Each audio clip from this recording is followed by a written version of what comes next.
The struggle that we've been talking about today, the fight between the ruling class, the bosses, the ones who legally own virtually all of the wealth of society, and the working class, us, the 99%, who produce the wealth and make this country function, is not a fight that our party is taking on from the outside looking in. Our party is born from the working class. All of our members grew up fighting in that class struggle individually.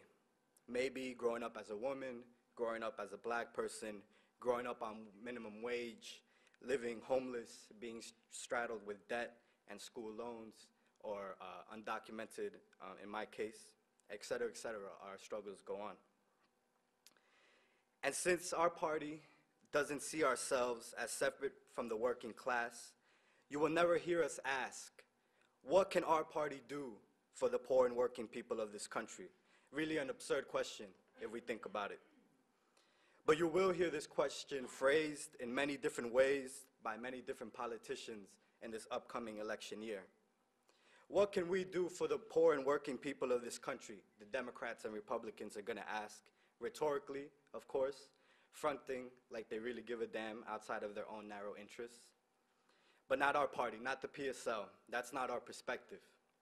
As workers, we think that the real question should be, what can we, the working class, do for ourselves? You see, we view the world through fundamentally different lenses. We understand that never before in history has the gears and the functioning of society been placed so squarely in the hands of our people, the working people. And so we do not see ourselves as powerless, but as powerful. As much as Bloomberg and Bill Gates want to talk about all the things that they give out and their philanthropy, we see the working class as the world's biggest philanthropists, giving of ourselves day in and day out to build the cities, to raise the crops, to advance the technologies that make this society as rich as it is. What can the working class do for itself? Well, we can organize, we can harmonize, we can unite, we can act in concert, and in doing so, we could run our own government. The good working people of this country and of the world, we could elect honest men and women to office. Those men and women of our communities could make just constitutions. They can enact just laws and repeal vicious ones. By acting together, we could shut down Wall Street for real and take hold of the biggest banks, like Brian was explaining, and the wealth they've stolen from our people. And that is what our electoral campaign is about. We want to say for real, yes, we can. Together, we are invincible. You know, growing up undocumented, my parents always told me, never let anybody intimidate you. Never let anybody try and make you feel lesser or unworthy or put you down because of your legal status. You are just as good and important as anybody else. And those concerned words from my mom and dad, they always stuck with me, and they still do to this day. And my family and I, we know that immigrant workers have been scapegoated as part of a racist campaign to blame immigrants for the problems of unemployment and this recession and all the social woes that affect the workers of our country and around the world. But it's not immigrants who are the problem. It's the plutocrats, the oligarchs, the capitalists, the 1%.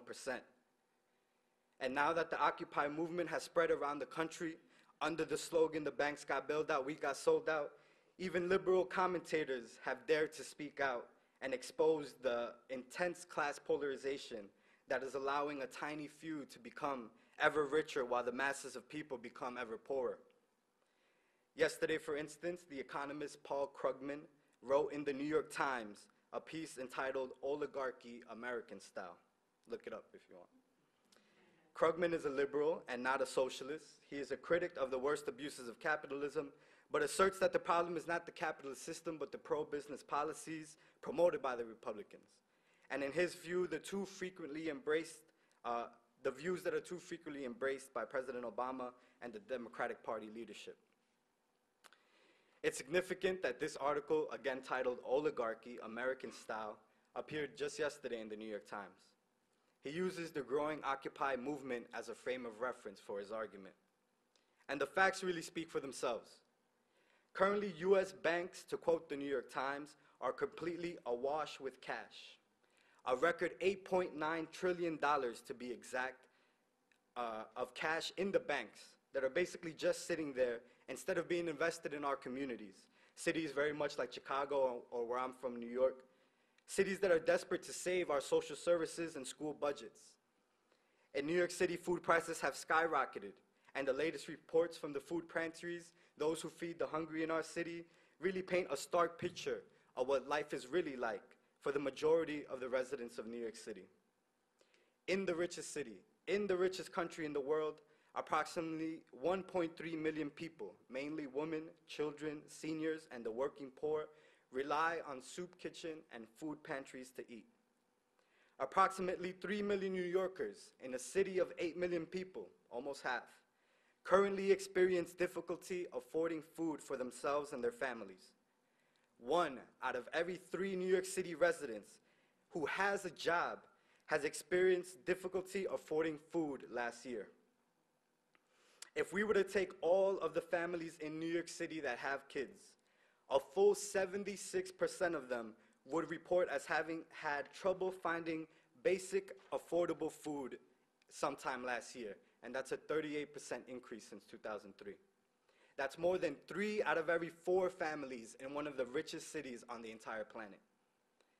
And these stats can be replicated across the country. New York is definitely not unique.